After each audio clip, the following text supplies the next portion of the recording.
the channel. It's Rosalie Reads here, and today we're going to be going over our July wrap-up. This should be a short video because of the fact that there's only 8 books here that I read throughout July. It was a drama-filled month for me, so I apologize. However, we're going to go ahead and get started with these books. So, starting off, I reread Archer's Voice by Mia Sheridan. If you know, I already gave this book 5 stars, so I'm not going to go over all of the details with you.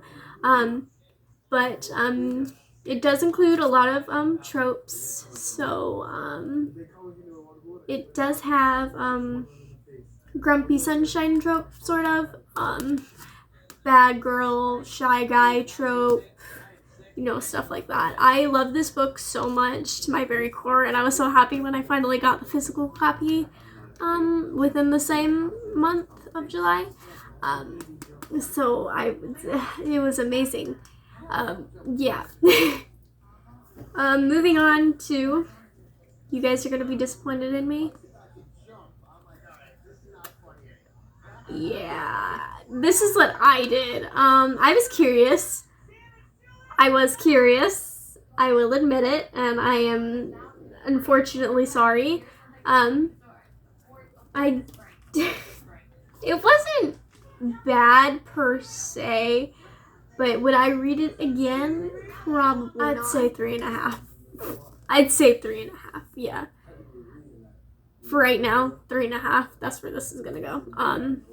So if you don't know the premise, when literature student Anastasia Steele goes to an interview, a young entrepreneur, Christian Grey, she encounters a man who is beautiful, brilliant, and intimidating. The unworldly, innocent Anna is startled to realize she wants this man, and despite his enigmatic reserve, finds she is desperate to get close to him. Unable to resist Anna's quiet beauty, wit, and independent spirit, Grey admits he wants her too, but on his own terms. Shocked yet thrilled by Grey's singular erotic taste, Anna hesitates.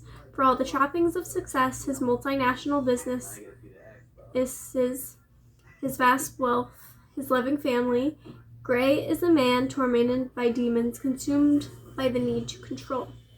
When the couple embarks on a daring, passionately physical affair, Anna discovers Christian Grey's secrets and explores her own dark desires. So this is basically just BDSM. And if you're into that, try it at least once. If you don't like it, whatever. I'm sure most of people don't like it. The only reason I read the books was because I liked the movies. That being said, yeah, 3.5 stars. So I did move on into the next book in the Pelion Lake series with Archer's Voice, which is Travis by Mia 4 stars. So this basically takes place 2 years after all of the events that happened in Archer's Voice. It was good. I don't think it had the same, it didn't have the same feel as Archer's Voice, I feel. So I did enjoy Archer's Voice more than I enjoyed Travis. So there's that. Let me read the back for you. Travis Hale has it all, an important role as the chief of police in the idyllic town of Pelion, Maine. Looks that regularly and consistently make women fall at his feet, 2 nephews, and a niece he adores, and a family he's mostly forgiven him after a series of unfortunate decisions years before. Perhaps his past is riddled with regrets and misguided choices, but his future looks bright and limitless. Until the new guy in town crosses him in a way both shocking and indefensible. A guy who, as it turns out, has a sister who may be equally as disastrous to Travis's well-ordered plans. Though in an altogether different manner, not that there's any real risk of him falling for the smoothie-making, bird-seed-eating wild woman. She's not even his type. A plant lady from California with a head of unruly curls and an equally messy past. More than that, she's only in town for the summer. Busy mooning over perfect in every way Gage Bachman. Buchanan. And if Travis knows anything, it's that he refuses to be second best, ever again. Haven Taurus's life fell apart, or more to the point, it burned to the ground. At the time, it seemed like a solid idea to jump in her car and her brother, a most willing co-pilot, and embark on a cross-country adventure. When they land jobs at an exclusive tennis and golf club in picturesque Lake Town of Maine, Haven's hopeful it might prove a summer to remember, especially if she can catch the attention of the most eligible bachelor in town and her current crush. Even the kindest, most upstanding, perfect of men aren't opposed to summer flings, right? But when she meets the local police chief, all swagger and arrogance, and learns of her brother's scandalous misdeed, she knows that Pellean is just another town where their stay is best short-lived. Still, she and Travis strike up an unlikely friendship, and Haven sees that the gorgeous lawman isn't only easy on the eyes, but he has layers. No, not that she's going to peel any of them. He's only her friend, a friend willing to scratch her back if she scratches his. It seems simple enough. She'll help him make her brother sweat a little, and he'll help her win over Gage. But before either Travis or Haven knows it, simple turns complicated, friendship gets flipped on its ear, passion faces down perfection, and they both discover that sometimes you have to lose it all to find exactly what you need. Now, I do think that was enough of plot telling. I don't want to give too much away, but it was good. I wouldn't say, like, as again, I did prefer Archer's voice more than I preferred this one, so. Moving on. So I've wanted to read this book for forever. It's Christina Lauren's The Soul and Mind Equation. I think I hyped it up too much for myself. I enjoyed it. I really did. But I thought I was going to enjoy it more than what I did.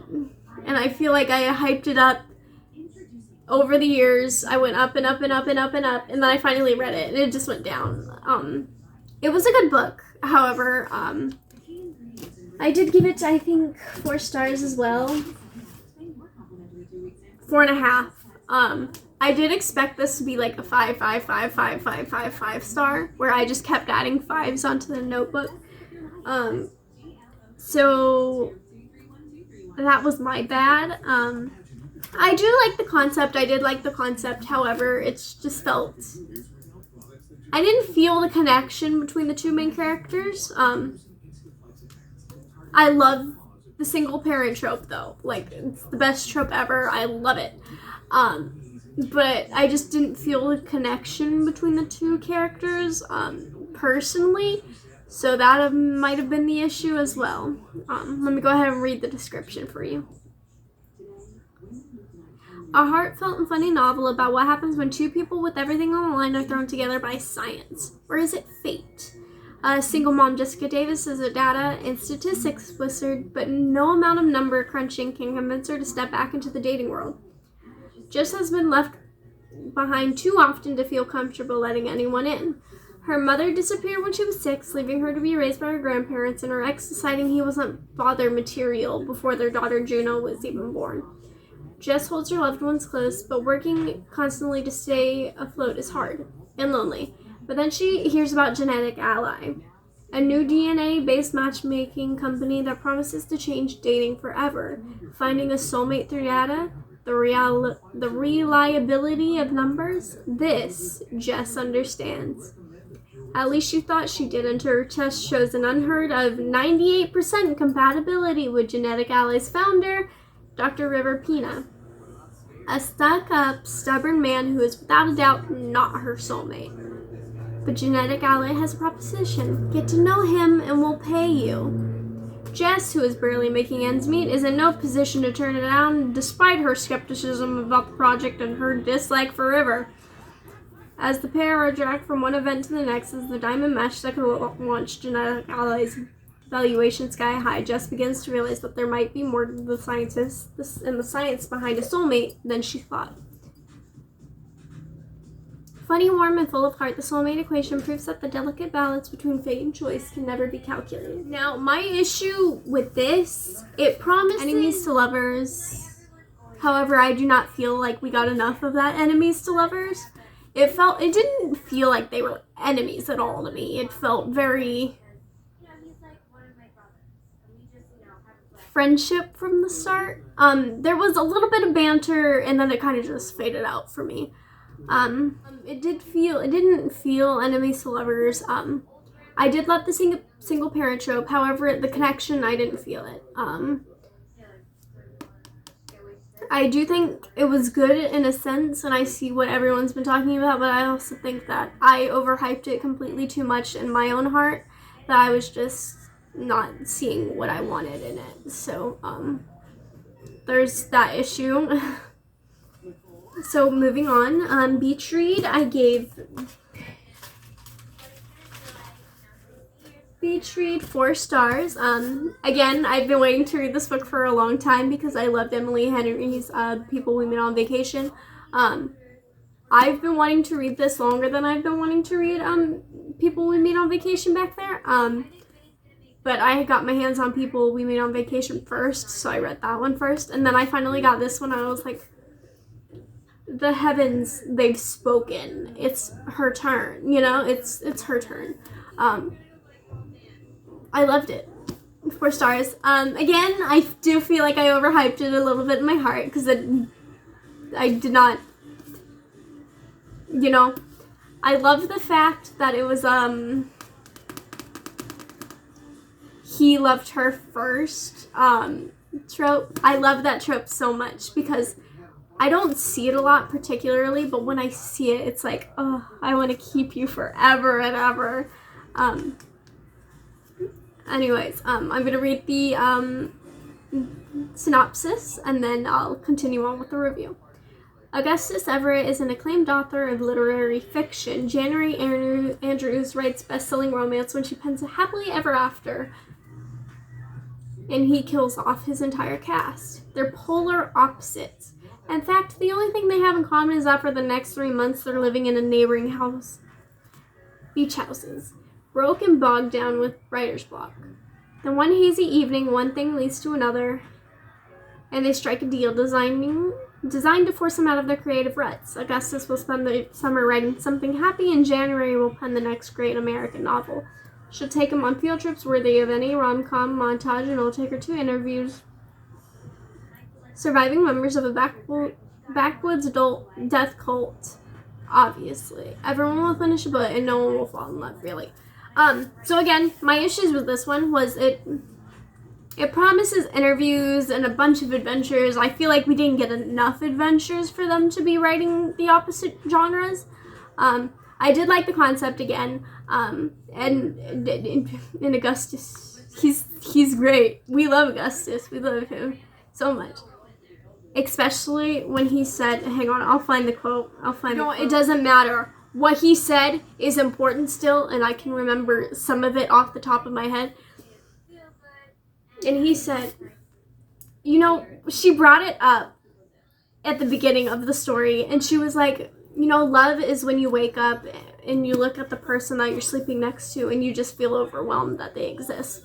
And towards the end of the book, Augustus says the exact same thing, and he's like, when I wake up next to you, I feel overwhelmed that you exist. And I'm just like, fangirl, can't relate. Can I have a man like that? Like, excuse you, where are you getting your men? Like,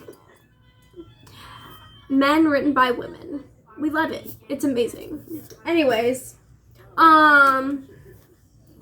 these 3 books left, all part of a series. We got the Kiss Question, we got the Bride Test, and then we got the Heart Principle. All of them I gave 5 stars. I mean, it was amazing. I read them all in one day, honestly. It was a very joyous time for me. I read them all one day. Each of them took like 5 hours, but it's okay. I'm very proud of myself for doing this in like a day. I gave them 5 stars. So the Kiss Question, it's the first book. Second book is the Bride Test, which is back here. And then this is the Heart Principle, which is the third book. All of them by Helen Huang. I highly recommend the series. I do think I preferred the first book and the third book more than I preferred the second book. But I mean, it's still a good series, so I would definitely rate book 1 and 3 5 stars, and the second book's like 2 stars. I'm stupid. 4 stars. Yeah. But this one, Butterflies. This one, I was already attached to the character because he was introduced in the first book. We love him. We love Quan. We really do. I love him for forever. Oh my god. No, I'm gonna get to her. I'm gonna read these first. A heartwarming and refreshing debut novel that proves one thing. This was a debut novel? There's not enough data in the world to predict what will make your heart tick. So we got 2 things dealing with numbers. In the soulmate equation, she was also a statistician, and then this one's an economicist. I don't remember the technical term. Stella Lane comes up with algorithms to predict customer purchases, a job that has given her much more money than she knows what to do with, and way less experience in the dating department than the average 30-year-old. It doesn't help that Stella has Asperger's or that French kissing reminds her of a shark getting its teeth cleaned by pilot fish. Her conclusion: she needs lots of practice with a professional, which is why she hires escort Michael Phan.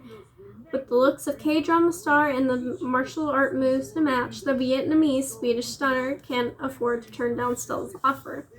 And when she comes up with a lesson plan, he proves willing to help check off her boxes from foreplay to more than missionary position.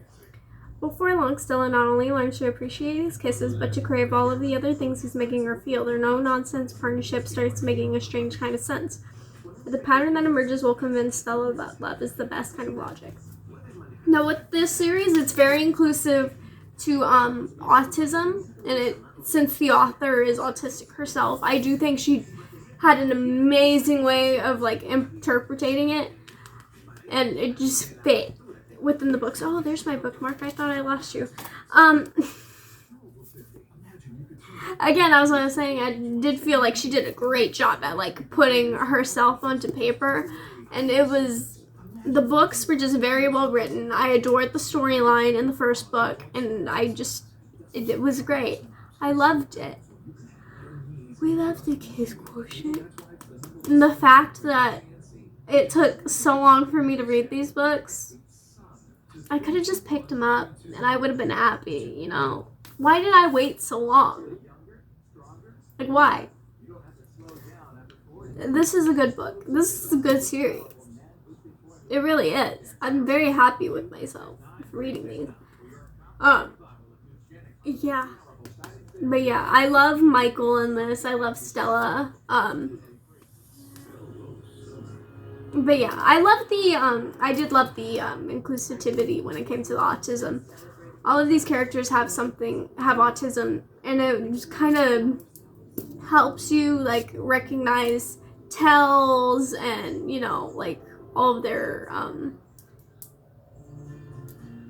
I wouldn't say symptoms. What's another word for? It helps you understand the mind, I guess, of them. Yeah. Anyway, moving on to The Bride Test by the same author, Helen Huang. From the critically acclaimed author of The Kiss Quotient comes a romantic novel about love that crosses international borders and the boundaries of the heart. Kai Diep has no feelings. While he feels irritation when people move his things or contentment when ledgers balance down to the penny, but he doesn't experience big, important emotions like love and grief. Rather than believing he possesses emotions differently due to being autistic, he concludes that he's defective and decides to avoid romantic relationships. So his mother, driven to desperation, takes matters into her own hands and returns to Vietnam to find him the perfect mail-order bride. As a mixed-race girl living in the slums of Ho Chi Minh City, Esme Tran has always felt out of place. When the opportunity to marry an American arises, she leaps at it, thinking that it could be the break her family needs. Seducing Kai, however, doesn't go as planned. Esme's lessons in love seem to be working, but only on herself. She's hopelessly smitten with a man who believes he can never return her affection. Esme must convince Kai that there's more than one way to love, and Kai must figure out the inner workings of his heart before Esme goes home and is an ocean away. Again, I didn't vibe with this one as much as I did the other two. It was still good. I did give it 4 stars. However, I don't know what it was about it. It felt... I just don't think I liked the idea of kind of his mom being in, what's the city? Ho Chi Minh City. And just showing his picture to a bunch of girls and be like, do you want to marry my son? And it feels off. I know it's kind of tradition in their culture, but to me it feels off. Which I can be completely wrong for saying that. I know it's part of the culture, and I get that. So I'm not going to speak any more about it. It's just, to me, I didn't vibe with that a lot, so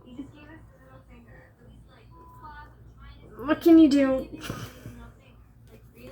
Moving on to The Heart Principle by Helen Huang. Same thing. A woman struggling with burnout learns to embrace the unexpected, and the man she enlists to help her in this heartfelt new romance by USA Today bestselling author Helen Huang. When violinist Anna Sun accidentally achieves career success with a viral YouTube video, she finds herself incapacitated and burned out from her attempts to replicate that moment.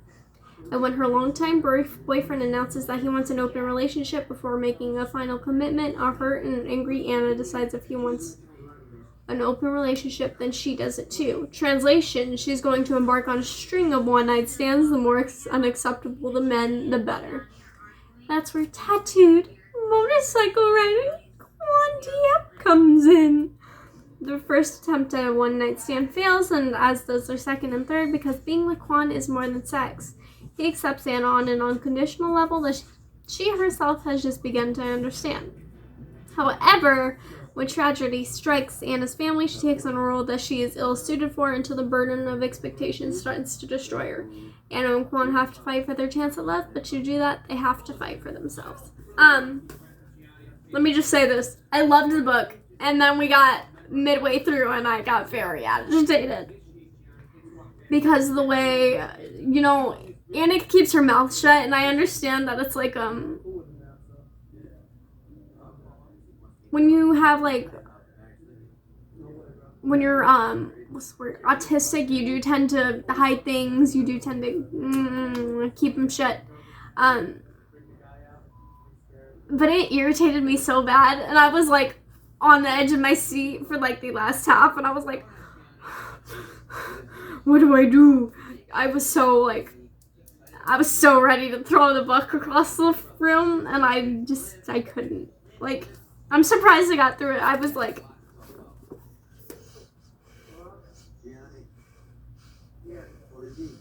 and to let, like, I know she didn't know he was gonna do that, but to let your ex announce that you guys are gonna get married when your boyfriend's right there, and you just let it happen.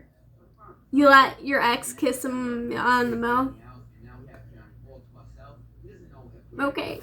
I get it. I do. I get it.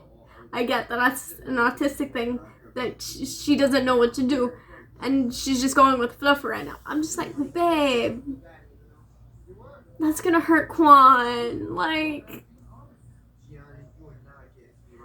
it was a roller coaster, definitely. It was a roller coaster. And then when Quan went to Arizona, like, he got so mad that he went to Arizona and hiked them fucking canyons. The rim to rim to rim, yeah. I worried for my baby boy's health. Anyway. 5 stars. 5 stars. 5 stars.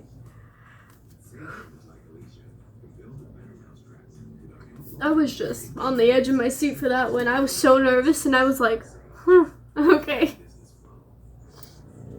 Anyways, thank you guys for watching. I hope to see you guys soon, but I don't know because I might be moving soon, so it might take a while for a new episode to come out. New episode, new video. Yeah, and I don't know what we're gonna do next because I gotta figure out what's gonna happen with my books because I need those to live. but I don't know if we're gonna have to leave them, and I'm hoping that we don't have to leave them because I'm gonna have a heart attack if I do. But